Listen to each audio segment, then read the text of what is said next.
And Marianne Williamson joins us right now. How are you, Marianne? I'm great. Thank you. Thank you for having me. Are you worried at all that TikTok is a spy mechanism of the communist Chinese, like so many have alleged? Well, I think that the surveillance from any tech company is an issue, whether it's an American company or a Chinese company. It's certainly an issue. If you found out, or if the top security people in the country are telling you that, hey, you're using a platform that the communist Chinese spy on us, would you take it seriously? Well, I'll tell you something, Sean. The Chinese are spying on us in all kinds of ways. The truth of the matter is there are many, as in millions of young people. If it's definitive. I understand that, but this is where young people are getting their information. And I think that for us to deny that is kind of ridiculous. I think that whatever regulations we have on TikTok, whatever the government decides to do, I'd like to see them be just as strong in regulating American companies as well. So I'm looking at your numbers, and you know what? 10% is not too shabby. That's a very respectable number. Just like Robert F. Kennedy's number, I think is at 21% is very respectable. I think it speaks to, combined, we're talking about 31% of Democrats don't want Joe Biden. That speaks volumes.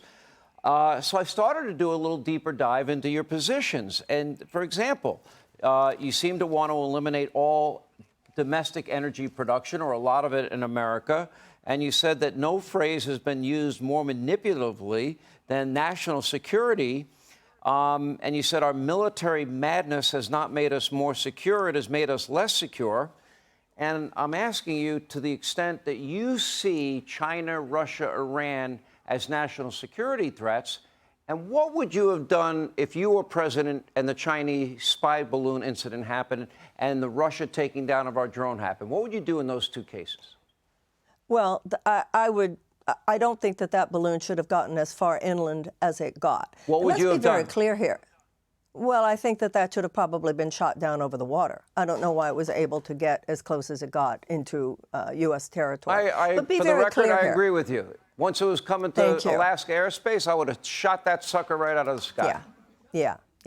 But let's be very clear. What about Russia? What would you have done with the drone incident? Are you talking about Syria? Where are you talking about the drone incident? I'm talking about the Russians taking down one of our drones. Oh, Russians taking down one of our drones. Where? You mean one of our drones? What country are you talking about where they took down our drones? It was a high-profile incident that a Russian fighter jet purposely hit and took down an American drone out of the sky, and Joe Biden did nothing. What would you have done? It would depend on where the drone was. You know, we take down drones, they take down drones. This is not the big picture. The big picture is how the U.S. It matters where it was. When Russia is going to take out one of our drones in international airspace, that's where it was. Well, you just said in international airspace. Well, right. I don't know the case specifically enough to be able to comment. I thought you knew the story. Okay. So what would you do? I didn't know the story. Well, I'd have to. The story of Russia's taking down a U.S. drone in international waters, I wouldn't. Airspace. What do you want me to do? Like commit war against Russia because they took down a U.S. drone? You have to be careful with military matters. You can't just go around like you're a cowboy all the time. So if Russia takes down a U.S. drone, listen, we're dealing plenty with Russia in very important ways right now. But I think what's happening, for instance, going on in Ukraine is far more significant in terms of U.S. involvement with military matters in Russia than they're taking down one drone. I don't know any more about that. Do you believe the U.S. should have the meanest, toughest, best military with the greatest technology on the face of the earth for the cause of defending freedom? Because when you talk about the phrase, national security is used manipulatively, that sounds to me like you don't support national defense to the extent we have it. You're absolutely incorrect. Of course, the United States needs a strong military. The way I see military is like a surgeon. If you have to have surgery, absolutely the United States needs to have the best surgeon. But a reasonable person tries to avoid surgery if necessary.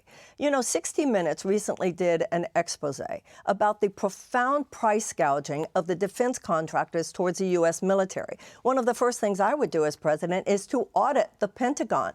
We We know that we have a bloated military budget. We have an $858 billion military budget. And you know what, Sean?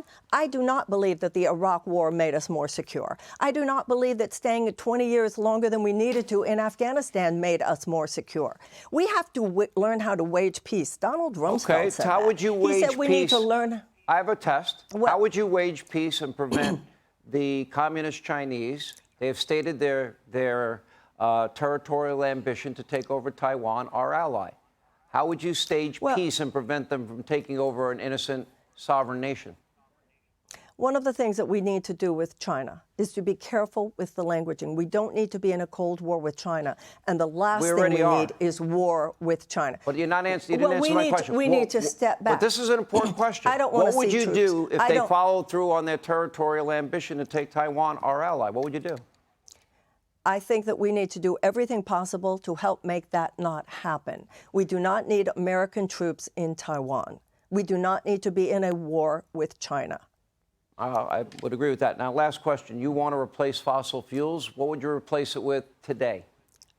There is tremendous green energy possibilities, wind, solar. There are so many ways that we can compensate. You think we can? How long would it take to make the transition? Quickly if we invest adequately. You know, you said a few minutes ago that I wanted to get rid of American energy production. No, I don't. I want to ramp down fossil fuel energy production. I want to ramp up green energy production. We need to make a just transition from a dirty energy to a clean energy grid. How long would that? How long, in your view, would that take? Well, if you look at the money we spend subsidizing the oil companies, we could take that same money and subsidize the production of green energy. We are Americans. We can do whatever we want. And if we decide that we are going to make a massive transition, a just transition to a clean energy grid, you absolutely can believe it. We have the money, we have the know-how, we have the ingenuity, and we have the spirit. What we need is for Americans to be mobilized, and that is what I would do. I promise you we cannot replace fossil fuels in the next 20 to 30 years. Impossible. Well, we have to in order to have a habitable planet. We owe it to our children to have a habitable planet. Our planet is not fine right now, Sean. Well, there's a lot of bad people in it, but, you know. Well, anyway, what about the air? Marianne, thank you for coming back. We appreciate the exchange. Thank you, and congratulations on your success. Hey, Sean Hannity here. Hey, click here to subscribe to Fox News YouTube page and catch our hottest interviews and most compelling analysis. You will not get it anywhere else.